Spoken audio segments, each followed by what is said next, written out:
Walk It Out, second episode.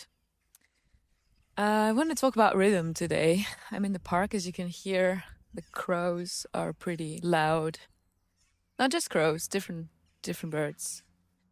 And yeah, I want to talk about rhythm because I think I think I've been learning how to appreciate slowness, especially my slowness as it has been shamed when I was younger, when I was a child. I was always slower than the rest of my family, especially like walking and eating.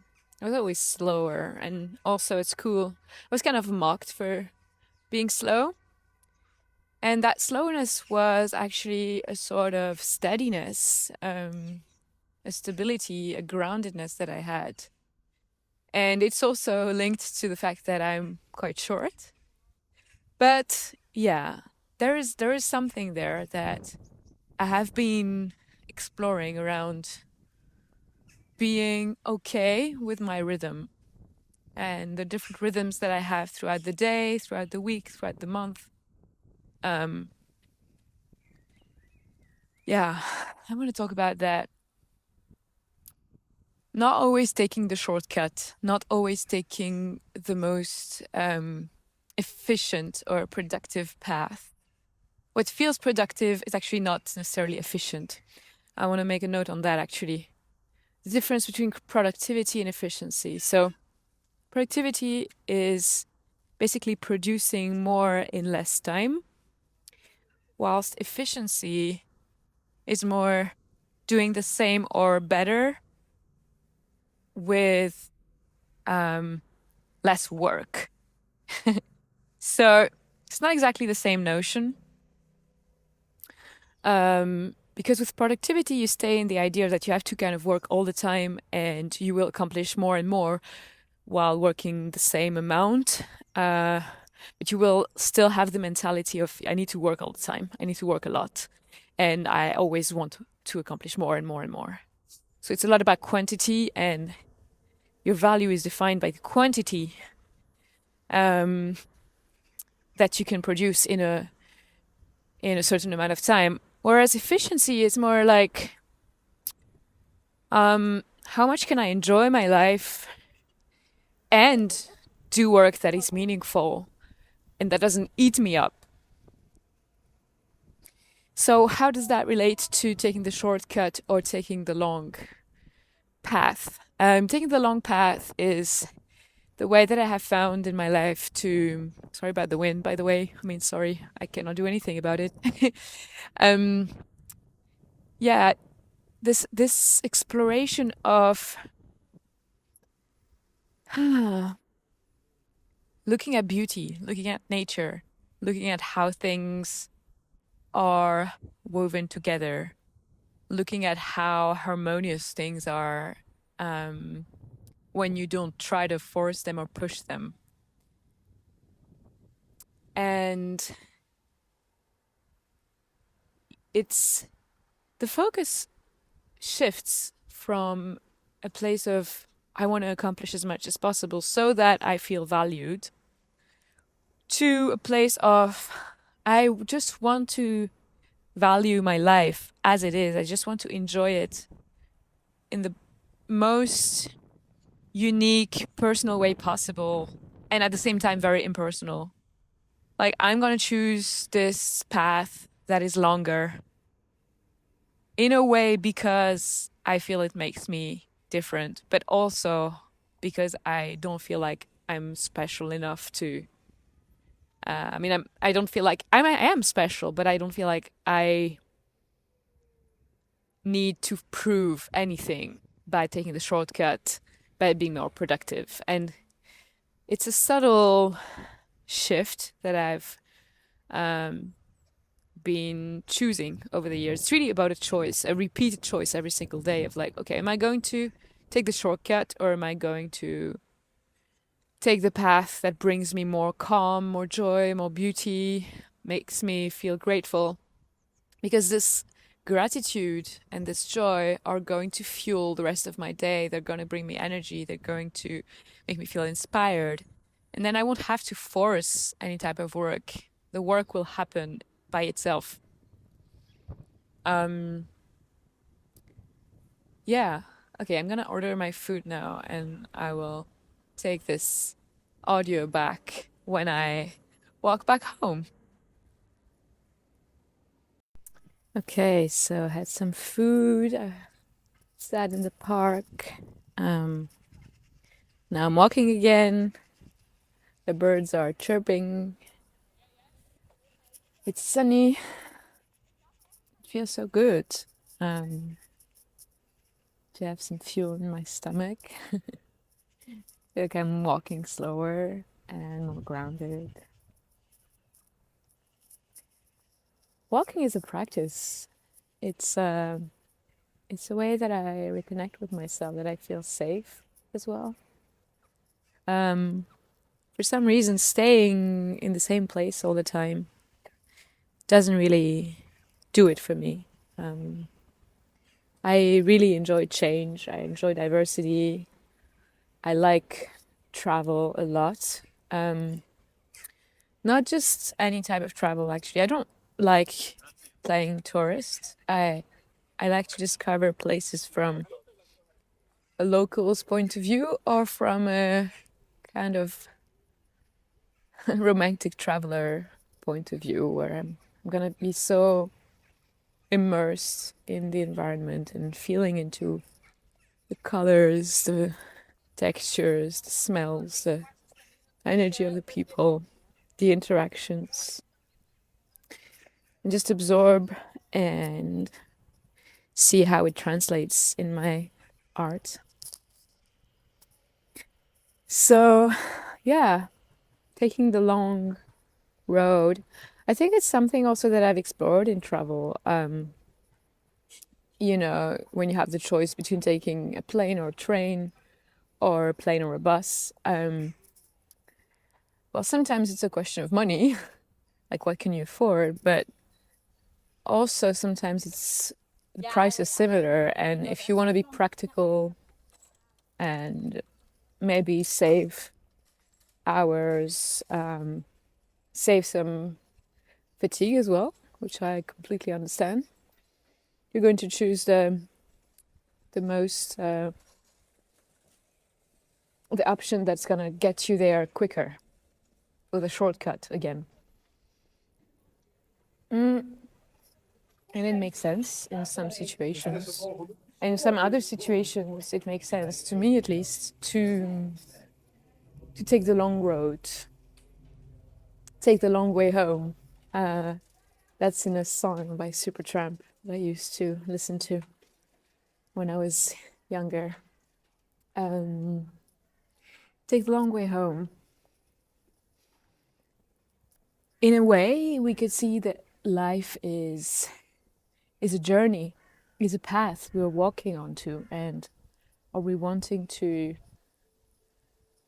it to happen quick and fast-paced, or are we wanting to enjoy every single step and take the long way home?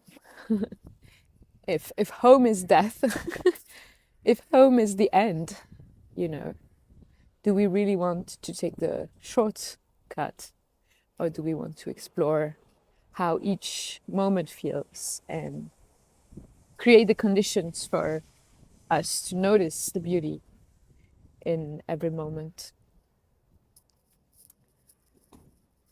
And when you take the long way home, you can have surprises. You have more opportunities to meet people, to make unpredictable encounters, to see and observe around you.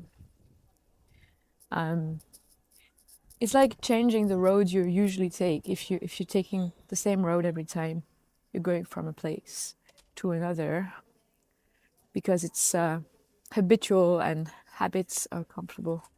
Then you stop noticing what's on the road. You start doing it automatically. You're not fully present. you're a little bit in hypnosis, like you're thinking about other things as you're taking the road because it's always the same. It doesn't feel like it changes, even though it does change. And so one way would be to try and be aware every day when you take that same road of the uniqueness of it and the magic that it's changing every single day, every single minute. But another way, which is generally maybe easier, is to change roads and to pick another road and to discover that other road, to see how it feels and how the change feels. And I think when you have a goal, like when you have a dream, sometimes because you're afraid of failure, you really want to control everything, every step that leads to that big goal. At least that's what I've been experiencing. And the thing is, there's only so much you can control in those steps. And sometimes you first take some steps thinking you're doing the right thing. Like, oh, for example, if I'm taking my example, okay, I want to be a singer-songwriter, like professionally. Like it's something that I've been doing, writing songs and singing on stage. I've been doing it in a way that was super intuitive, super organic, without trying to think ahead of what it would become. And then it became something serious, and I didn't really think about it, but it just naturally became so much more important in my life, started taking so much more space, that I was kind of forced to ask myself, okay, what do I want to do with this?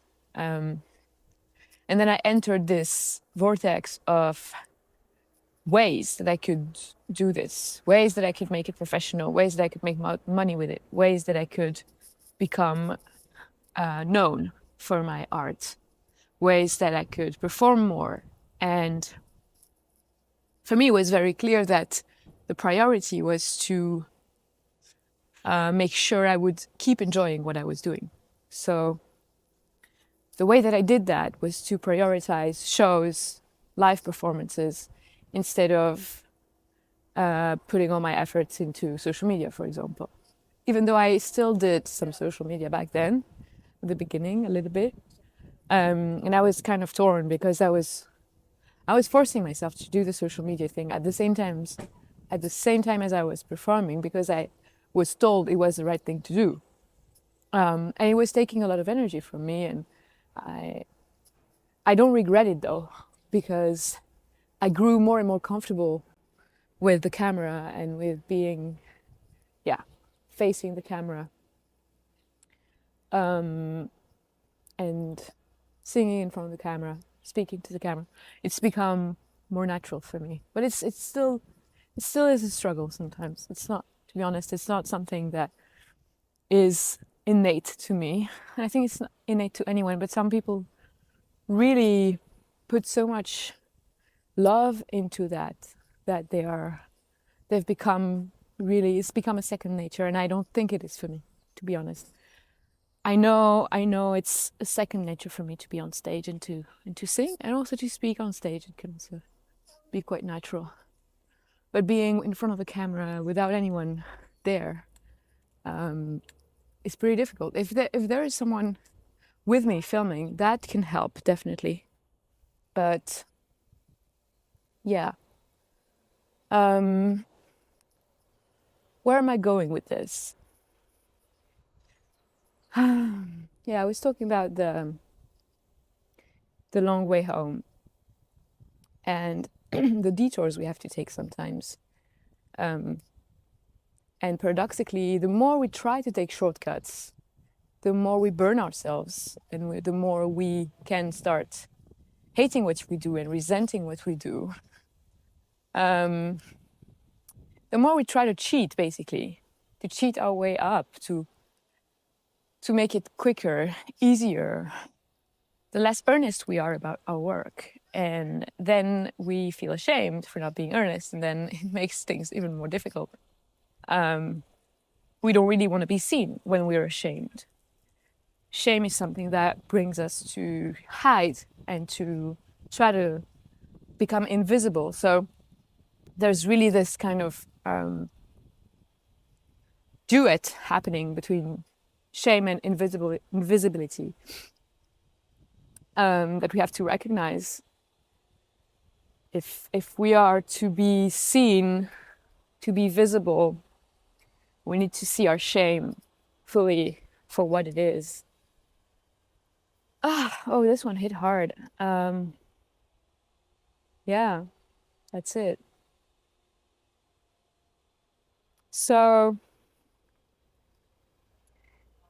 yeah, I think that's the main thing about shortcuts, actually. If I pause for a second, shortcuts are a way to avoid feeling certain things, and especially the fear of failure and the shame for being a failure or for feeling like a failure. Those two emotions. We try to avoid them by trying to, get in there quickly. Getting a hack that is going to make us blow up. And when I say blow up, like, I'm talking about my example as an artist, as a musician in this today's world where social media is so important. But I think whatever goal you have, whatever dream you have, one of the best ways to sabotage it is to want to succeed immediately.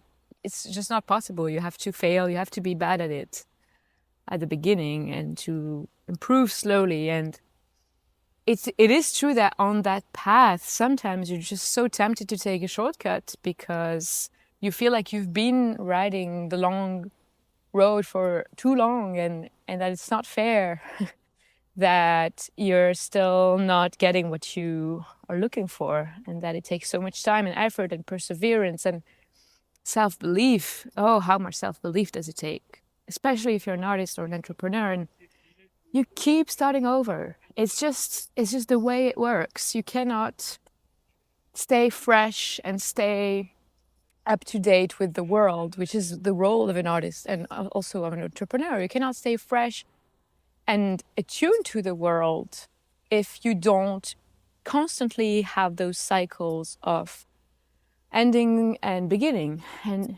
and of life and death, basically.